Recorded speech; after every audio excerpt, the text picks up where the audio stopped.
How to update your name servers at namesilo.com.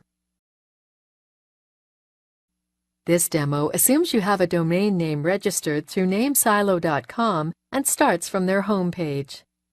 Now let's learn how to update our domain name's nameserver settings. Click the login link at the top of the homepage. Then log into your account. Click the Domain Manager option. Select the domain name you wish to manage. Then click Change in the Name Servers section.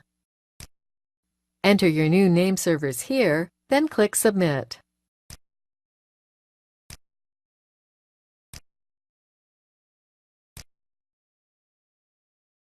That's it. The domain name's name servers have been updated.